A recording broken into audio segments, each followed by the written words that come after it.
Alright, out by Nobleford here Monday morning, seeding canola. And you can see this is Pioneer M35 that's been seeded here. And that's about 1 inch down, so that's a good depth for this year. You know, there's a good 1/4 inch of moisture above that seed, so we shouldn't have any problem with germination at this time. Alright, we're back at the same wireworm trap as we were last week, so let's see what we got in here this week. Oh, got a whole bunch in here now.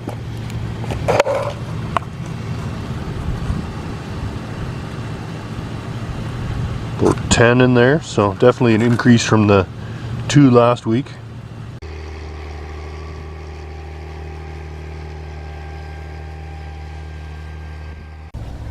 Alright, so here's a flicksweed that got sprayed 5 days ago with Roundup, and nothing else in the field is really starting to show symptoms yet, but you can start to see it on the flicksweed. It's usually pretty quick to show. You can see all the new growth is very pale, so a couple more days and it'll start to show more visible symptoms and start to wilt and go down. Alright, I'm out in a worked piece of land that's been seeded into barley, and there's this nice green patch here of wild oats. So I just stuck my shovel on the ground here, and you can really see how tough wild oats are here. This is a great example. This is, you know, for example, my palm is almost exactly 4 inches wide. So you can see these came up from, you know, almost 6 inches down. That is really impressive. You know, this is nice, fluffy, dry soil. They were down in the moisture and they got going. So, and there's still quite a lot that haven't even hit the surface yet, but they're coming. Okay, we're in the warehouse today with Blair Lyons from Arista. Blair, would you like to tell us about Everest? Yes, thank you for your time. So in southern Alberta, we're starting to receive more moisture and some heat.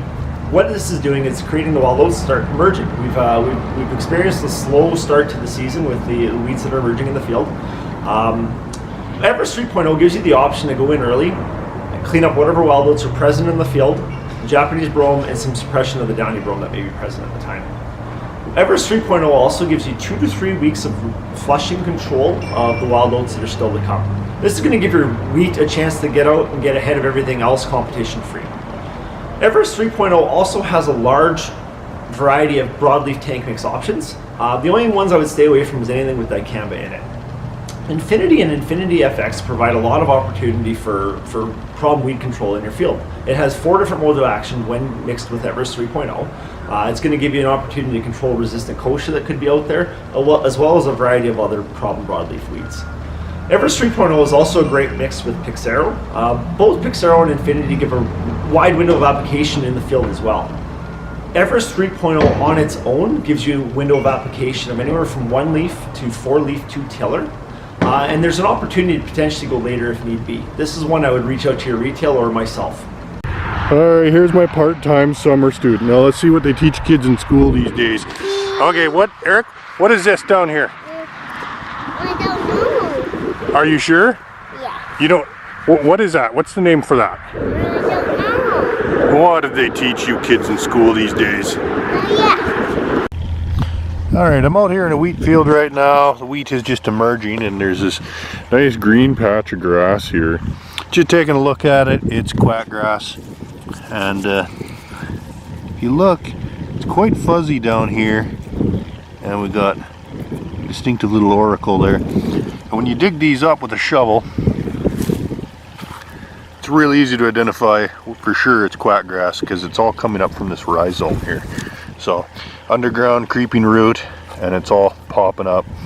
You see this a lot. This is a field that was tilled, manure was worked into it, and it has the effect of it spreads this around the field, and it's not easy to control once you have it. The best time is, you know, glyphosate pre and post.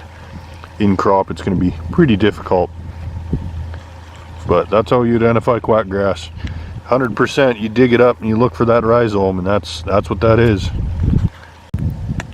Alright, here's a field that got sprayed with Black Hawk on April 25th. You can see there's plenty of dead kochia, but we've also had lots of new emergence since then.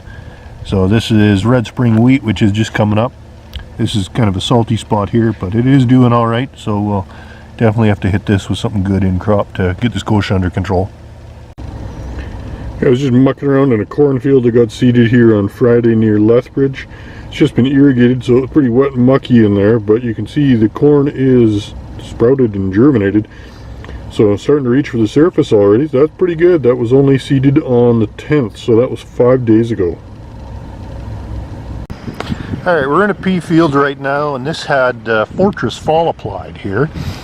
And you can see, like, what we found here is just a couple wild oats, so just did some scraping here, and you can see there's some underneath here that are pretty well burned off. Like that one's lost the tip on it. This one is all bleached off. This one did emerge, and it has what looks like temperature banding on it, but that's probably just some symptoms from the Fortress. But this one might pull through, but there's still a bunch underneath here that are all bleached and screwed up. So I think we maybe just hit a spot here where there was not full coverage, but it's really interesting to see that it's still working at this point. Alright, and here's the state of the winter wheat trial this week. We got Control over here, we got Nature's Aid, the Catalyst, and the Excite Bio. I'd say this week again the Catalyst looks like it's got kind of a healthier, whiter root color, and it's got more fibrous, like more bulk of smaller roots compared to the others. The Excite is really good too though. The Nature's Aid and the Control, I'd say, are a bit behind in root mass. That's all I got for this week. I hope you enjoyed watching, and we'll see you next week.